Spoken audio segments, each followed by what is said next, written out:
खामियों भी हैं, तमाम घणियूं ग़लतियूं बि कयूं हुननि। सऊदी अरब ॻाल्हि शोएब रहमान सां हमारे साथ मौजूद। शोएब भाई अस्सलाम वालेकुम।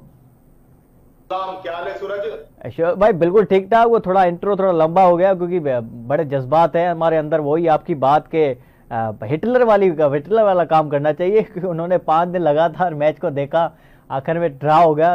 वैसे तो नहीं कर सकते लेकिन एटलीस्ट इन बंदों को फारिग तो कर सकते हैं जिनने परफॉर्मेंस नहीं दिखाई पाकिस्तान की टीम में। वो तो खैर तुम्हारा इंट्रो भी सही था कि तुम भी दुखी बैठे हुए हो। हाँ। और वो गालिब का शेर है ना, रंज से फूकर हुआ इंसान तो मिट जाता है रंज। हाँ। मुश्किलें मुझ पर पड़ी इतनी के आसा हो गई। हाँ। पाकिस्तान क्रिकेट के हवाले से इतनी बुरी खबरें मुस्तकिल आए जा रही है, तो हम लोग अब आहिस्ता आहिस्ता इस चीज के आदी होते जा रहे हैं। हाँ। अच्छा, हमने सोचा भी नहीं था कि बांग्लादेश हमें इतना बड़ा रगड़ा देके जाएगी।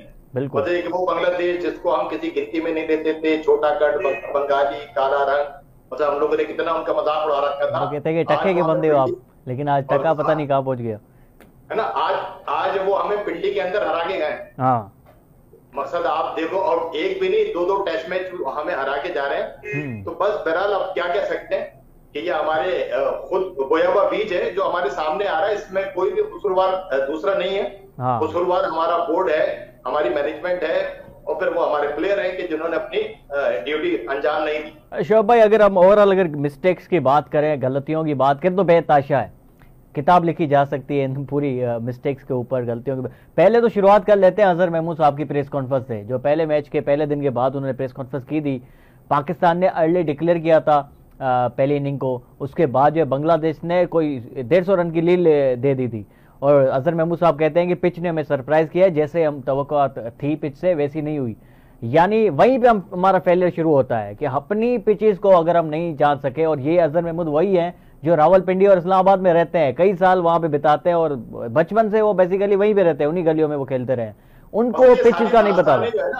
ये सारी दास्तानें हमारी नाअहली का पता देती है ना कि आप पाकिस्तान में रह रहे हो और आपको अपनी पिचेस का नहीं पता। आप इंग्लैंड के अंदर रह रहे हो, आपने 4 फास्ट बॉलर करा दी, आपको पता ही नहीं। हमारे यहाँ जो मॉइस्चर होता है विकेट के अंदर वो 1-2 घंटे में गायब हो जाता है, और आप अगस्त के सीजन में खेल रहे हो। हमारा वो कोच जो है सकलैन मुश्ताक बांग्लादेश का है, वो कह रहा है कि उसे सब पता है।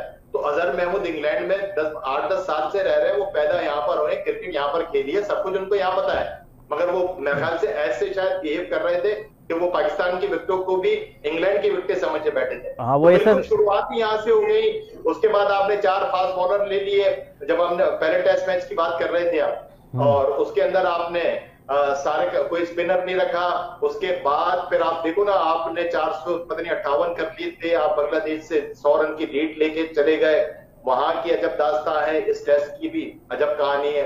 मतलब क्रिकेट की हिस्ट्री में नहीं हुआ कि कोई टीम 30 रन के अंदर आउट हो, 6 खिलाड़ी आउट हो जाए। उसके बाद उसने 150 रन कभी नहीं बनाया, और वो टीम आज मैच जीत भी गई। मतलब ये किस किस बात पे रोए, मकसद कोई भी ऐसा नुक्ता नहीं है कि जिस पे ना रोया जाए। हाँ, मतलब शोएब भाई के हर चीज की अगर हम खोलें उनको, तो कहीं ना कहीं मिस्टेक्स हमारी खुद की निकले। शान मसूद ने आज एग्रेशन का इजहार नहीं किया। ठीक है, हमें 40-50 रन जो डिफेंड करने थे आखिर में, कहीं पे स्लिप्स नहीं लगी हुई थी, प्लेयर्स को आगे नहीं खड़ा किया गया था। मैच आप हार जाओ लेकिन फाइटिंग जो होती है ना एटलीस्ट वो दिखाई देनी चाहिए। अभी बांग्लादेश ने टोटली आपको आउट क्लास किया है। सूरज, ये सारी चीजें पता देती हैं कि टीम कॉम्बिनेशन नहीं है। जब 11 के 11 प्लेयर एक अलग अलग होके खेलेंगे, यूनाइट होके नहीं खेलेंगे, तो ये सब कुछ होगा ना, कहीं एग्रेशन नजर नहीं आएगी आपको, बॉडी लैंग्वेज उनकी आपको नजर नहीं आएगी, आपको उनको जीतना ही नहीं है।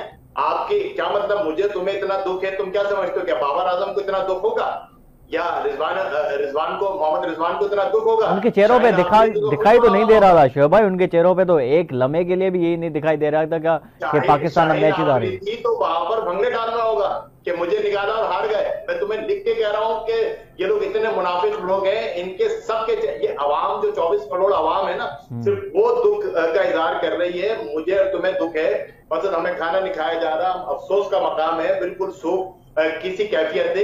वहां पर शादियाने बज रहे होंगे, वहां पर अभी पता है क्या सोच रहा होगा, मोहम्मद रिजवान हो गए, बाबर आजम हो गए, शाहीन शाह अफरीदी होगा, वो भी उनको ये होगा कि यार अब कप्तानी मेरे पास आने वाली है।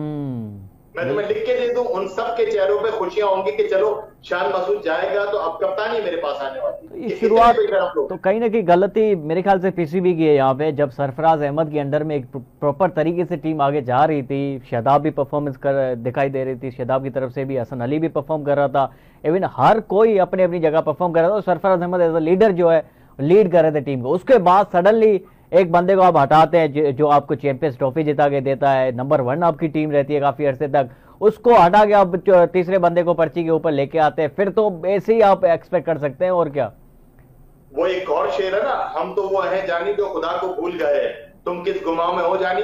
मकसद हम तो खुदा को भी याद नहीं रखते, तो सरफराज को वो सिंध का लड़का था, उससे इनको खुमार यही था ना, कितना वो सिंध का है तो वो कैसे कप्तान बन जाते। कप्तानी तो पंजाब का हक है, वहीं पर ही होना चाहिए। इमरान खान ने बड़े जोर से ऐलान किया था कि मैं पाकिस्तान को ऐसा